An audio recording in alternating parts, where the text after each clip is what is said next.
Hey guys, welcome back again in एडोग्रोन। I hope यार आप सब लोग अच्छे और सेफ होंगे। सबसे पहले यार सॉरी सभी को, लाइव नहीं आ पा रहा हूँ मैं। बहुत ही ज़्यादा बिजी शेड्यूल चल रहा है यार, बहुत ही ज़्यादा बिजी शेड्यूल चल रहा है। ऑफिस में बिजी हूँ, खुद के एग्जाम्स हैं, तो इसलिए लाइव नहीं आ पाया 2 दिन से। ठीक है, बट मैं आप लोगों का काफ़ी ज़्यादा कमेंट पढ़ रहा हूँ कि सर मोस्ट रिपीटेड क्वेश्चन और सैम्पल पेपर तो एटलीस्ट अपलोड कर दीजिए, क्योंकि हमारा जो इस साल की बात करें तो यूनिट नंबर 5 जो है वही बच रह गया है, बाकी सारी चीज़ें हमारी कंप्लीट हो गई है। यूनिट 5 बच गया था, सैंपल पेपर और मोस्ट रिपीटेड क्वेश्चन, जिसको मैंने शेड्यूल किया था और उस टाइम पे मुझे आना शायद ही मैं लाइव आ पाऊंगा। इसलिए मैं सोचा कि एटलीस्ट सैंपल पेपर और जो मोस्ट रिपीटेड क्वेश्चन है ना वो वीडियो अपलोड कर ही देता हूँ।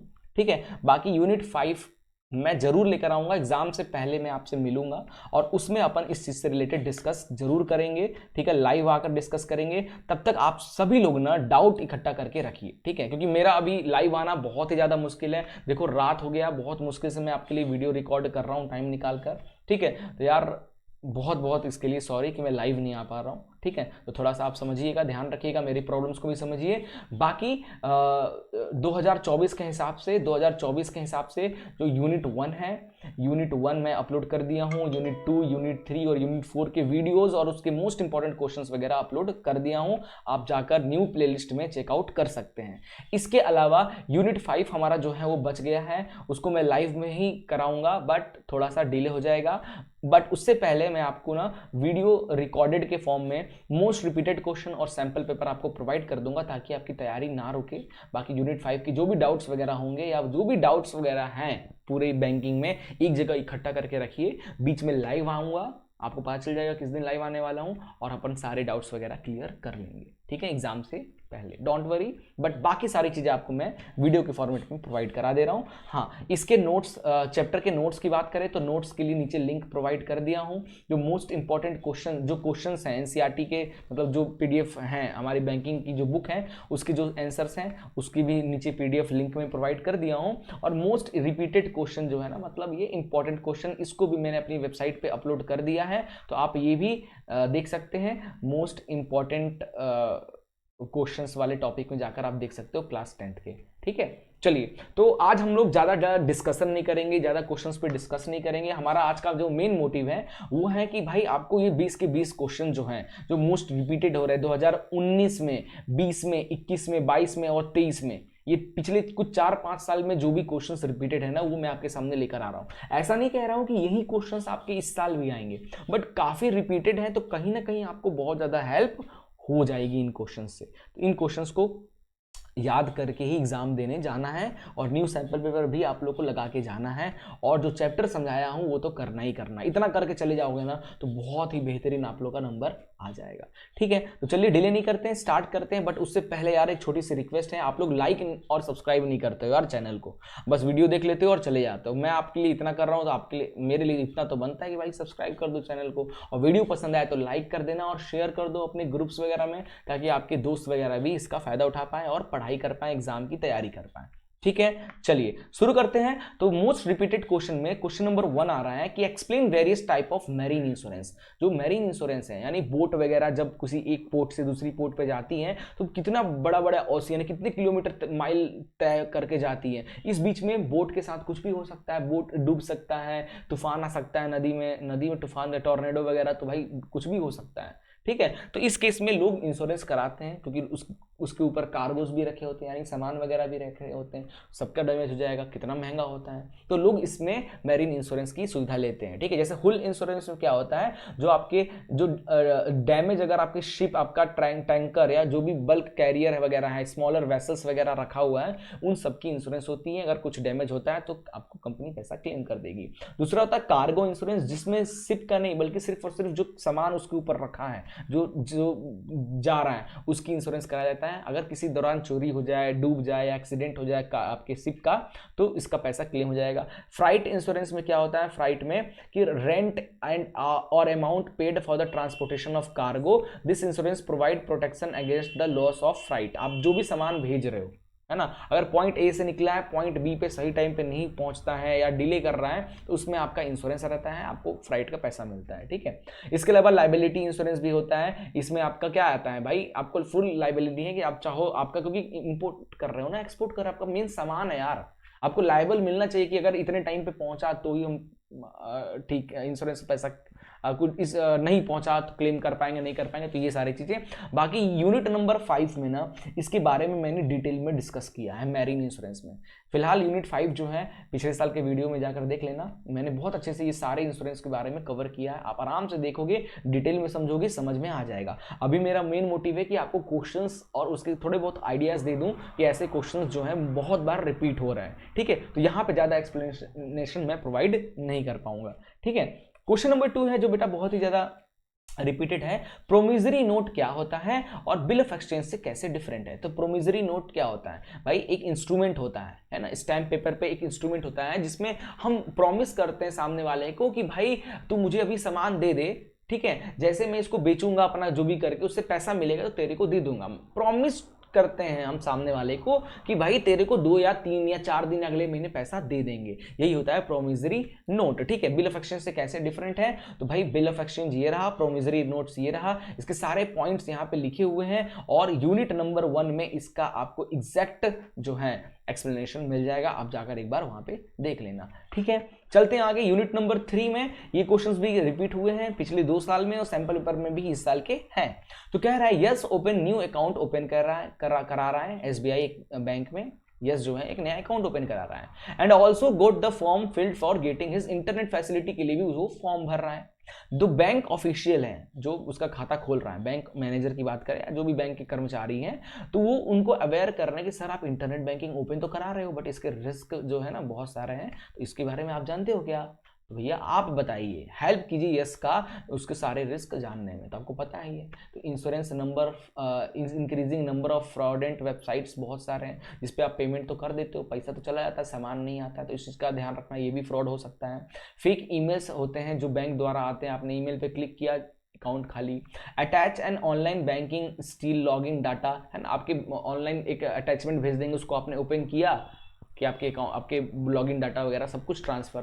क्रॉस साइट स्क्रिप्टिंग वगैरह भी करते हैं, की लॉगिंग या Trojan horse stealing logging information वगैरह के लिए ये वायरसेस हैं जो आपके हार्म कर सकते हैं। और बहुत सारे ब्राउजर होते हैं जिसके अंदर ट्रोजन होता है, जो आप ब्राउजिंग में करते हो ना, तो इसीलिए फेक ब्राउजिंग वगैरह यूज ना करें, सस्ता ब्राउजिंग थोड़ा सा खर्चा कर लें और अच्छे ब्राउजिंग का यूज करें अगर आपको इंटरनेट रिस्क से बचना है तो, ठीक है।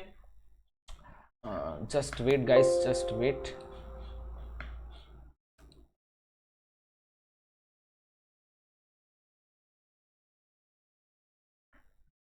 चलिए इसके अलावा फोर्थ क्वेश्चन है कि define crossing, explain different type of crossing of cheque. Cheque क्या होता है आपको पता है, चेक एक तरीके का इंस्ट्रूमेंट है ना, लैंडिंग इंस्ट्रूमेंट है जिसमें इसका यूज करते हैं हम लोग किसी को पैसा देने के लिए, ठीक है। तो क्रॉसिंग जो होता है चेक के ऊपर देखो इस तरीके की 2 लाइन बना दिया जाता है, इस तरीके की 2 लाइन बना देते हैं चेक के ऊपर, सारा डिटेल वगैरह फिल के 2 लाइन। इस लाइन का मतलब ये होता है कि चेक का जो पैसा है ना, कोई भजाने जाएगा चेक को या क्लेम करने जाएगा चेक को, तो उसके बदले कैश नहीं मिलेगा, वो सिर्फ और सिर्फ उसके अकाउंट में ही जाना चाहिए। ये क्रॉसिंग का मतलब यही होता है, ठीक है। और इसमें 2 टाइप की जनरल क्रॉसिंग जो मैंने अभी समझाया, और स्पेशल और रिस्ट्रिक्टिव क्रॉसिंग चेक हो जाता है, जैसे 2 लाइन के बीच में कुछ डिटेल्स लिख देना और ये रिस्ट्रिक्ट होगा कि भाई इसी को इसी अकाउंट इसी बैंक में ही जाना चाहिए, ठीक है। तो इस तरीके से रिस्ट्रिक्शन भी हम डाल सकते हैं, इसी को क्रॉसिंग ऑफ चेक कहा जाता है। क्वेश्चन नंबर 5 है बेटा कि mister S is a factory owner है, he pay wages to his worker within first 10 days।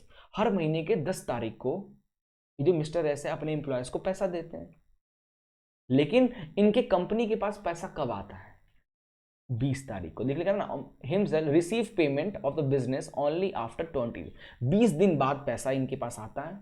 हर महीने की 20 तारीख को इनके पास पैसा आता है, बट 10 तारीख को सैलरी देना पड़ता है, तो कैसे देंगे, कहाँ से देंगे।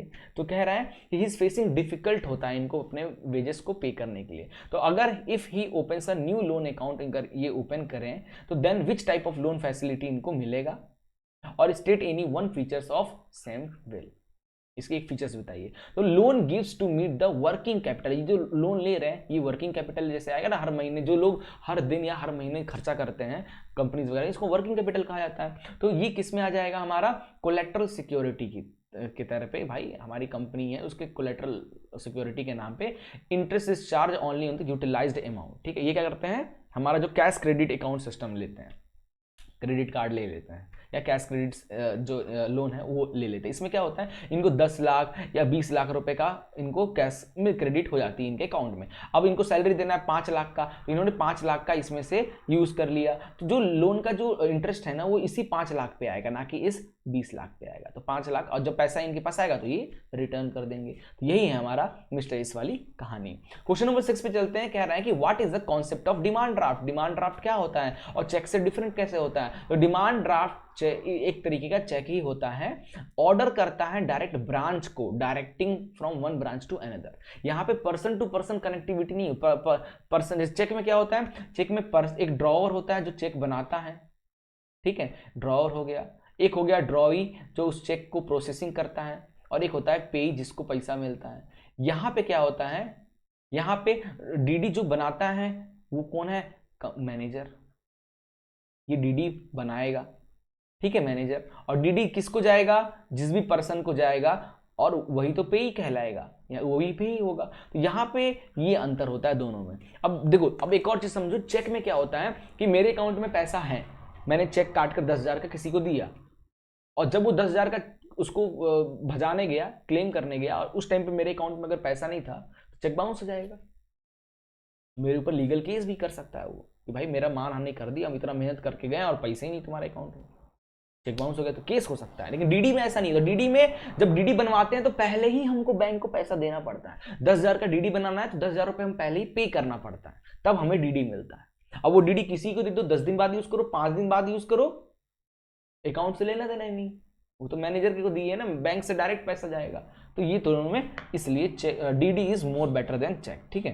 क्वेश्चन 7 चलते हैं कि चेक होता क्या है। तो बताया कि चेक एक तरीके का बिल ऑफ एक्सचेंज होता है, एक तरीके का इंस्ट्रूमेंट होता है ना, वैल्यूएबल इंस्ट्रूमेंट होता है, जिसको हम यूज करके थर्ड पर्सन इससे पैसा निकाल सकता है, यही तो है। और ये जो जब से हमारा ट्रंकेट सिस्टम आया है तब से हमारा ये फैसिलिटी और ज़्यादा फास्ट हो गया है, ठीक है। चलिए, क्वेश्चन 8 है कि brief explain any 2 challenges faced by the individual using internet banking.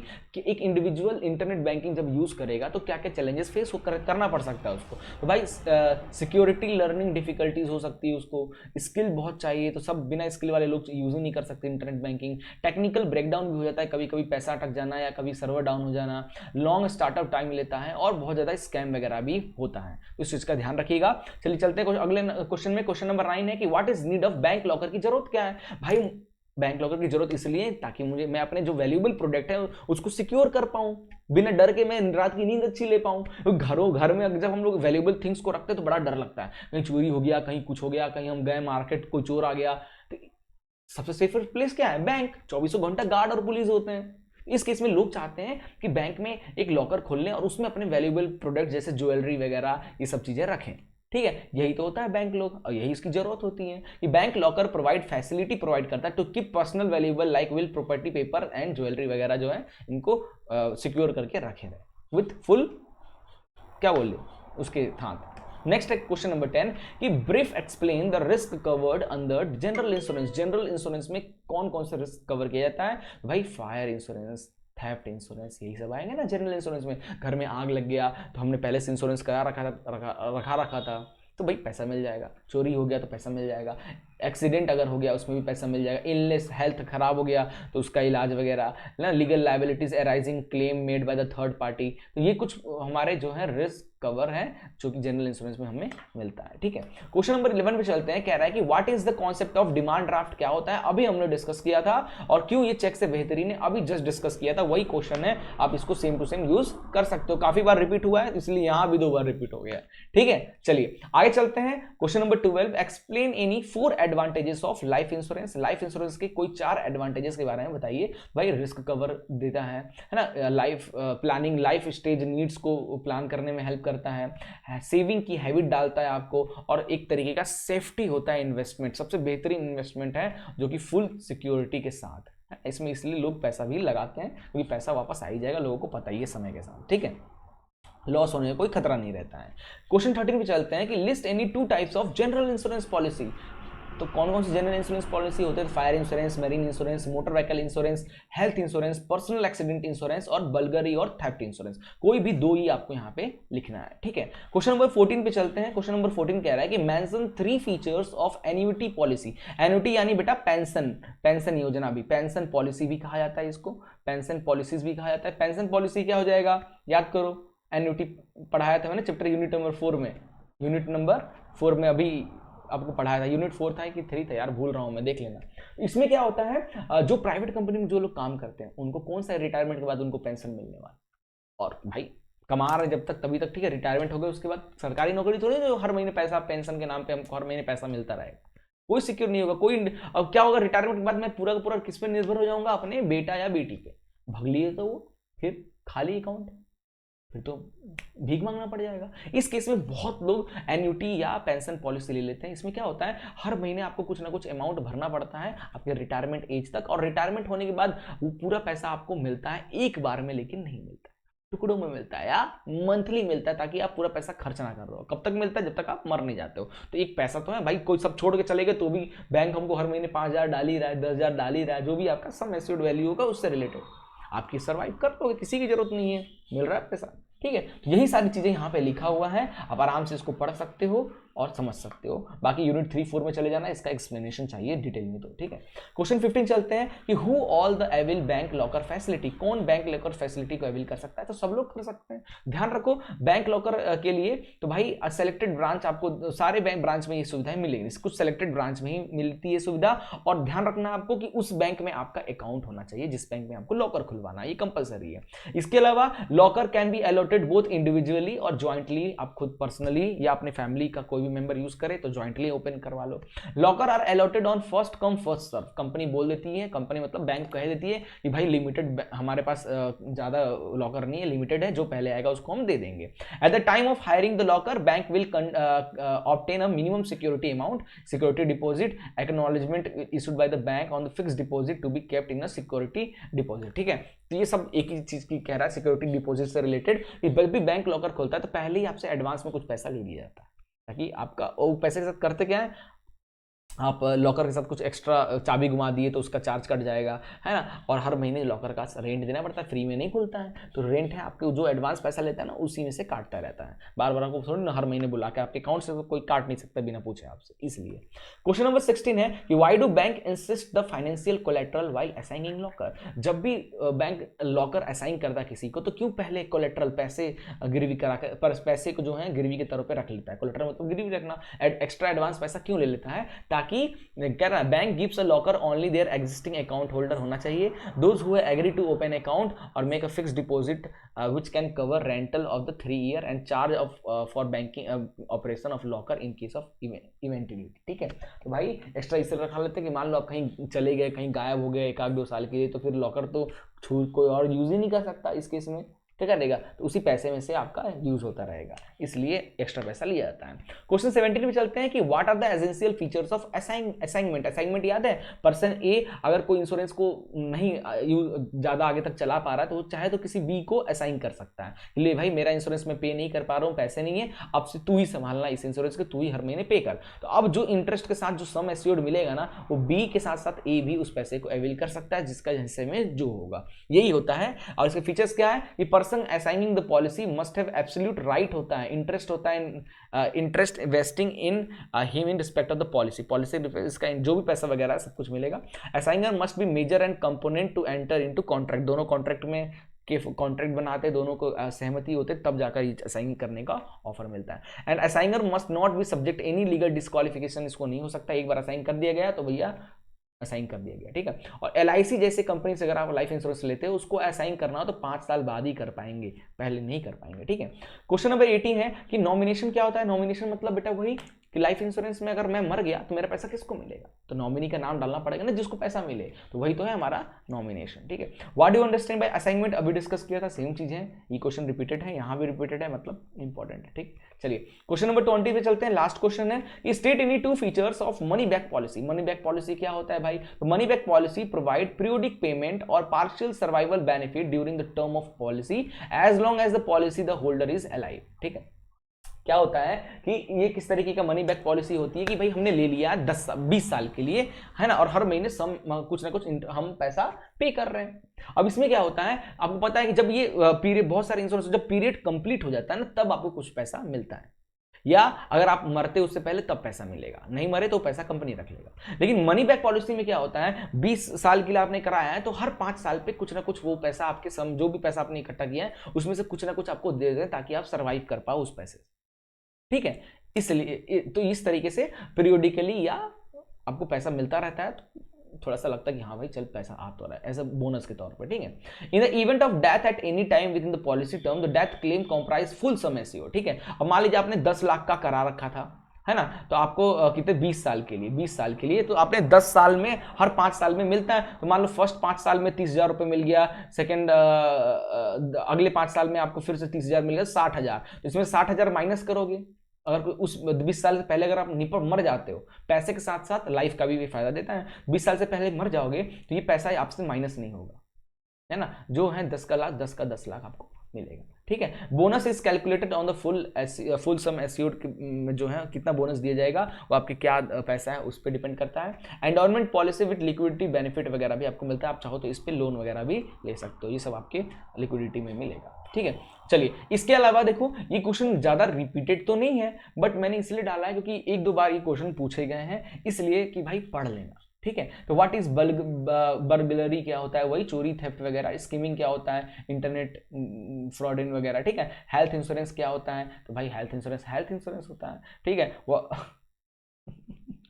क्या होता है, हेल्थ इंश्योरेंस होता है। जल्दी जल्दी बता रहा हूँ यार, समय नहीं है मेरे पास, और एक तो नींद भी आ रही है और काम भी बहुत है यार, ठीक है, सब कुछ करना है आज ही, तो इसलिए मैं थोड़ा सा वीडियो फास्ट बना रहा हूँ। तो हेल्थ इंश्योरेंस वाला आप देख लेना यार, यूनिट 5 में या यूनिट 4 में पढ़ाया हूँ, आप जाकर देख लेना, ठीक है।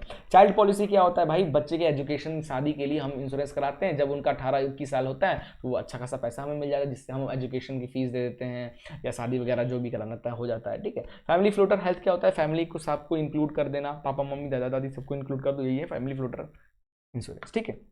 तो आई होप यार and all the best for the exam. Sample paper की वीडियो कल तक मैं अपलोड कर ही दूंगा, बाकी यूनिट 5 बच जाएगा तो मैं देखता हूँ 15 तारीख से पहले लाइव आकर उस पर डिस्कस कर लेंगे। बाकी सारे डाउट्स वगैरह इकट्ठा करके रखिएगा, और आई होप आपको ये वीडियो पसंद आएगा, कहीं ना कहीं जरूर पसंद आया होगा, तो लाइक करके ही जाना है, चैनल को सब्सक्राइब नहीं किया हो तो सब्सक्राइब करके जाना है, और अपने जूनियर्स के साथ शेयर कर दो वीडियो, ताकि आपके जूनियर्स अगले साल हमसे हेल्प ले पाए। और हम सिर्फ और सिर्फ बैंकिंग एंड इंश्योरेंस ही नहीं पढ़ाते हैं, बैंकिंग एंड इंश्योरेंस के अलावा बेटा साइंस और एसएसटी और मैथ्स और एम्प्लॉयबिलिटी स्किल भी हमने पढ़ा रखा है। प्लेलिस्ट जाके चेक कीजिए, बहुत सारे कंटेंट मिलेंगे आपको हमारे चैनल पे, और आप ही लोग तो हो जो चैनल को पॉपुलर करोगे, ठीक है। मिलते हैं नेक्स्ट वीडियो में, good bye, take care and Jai Hind.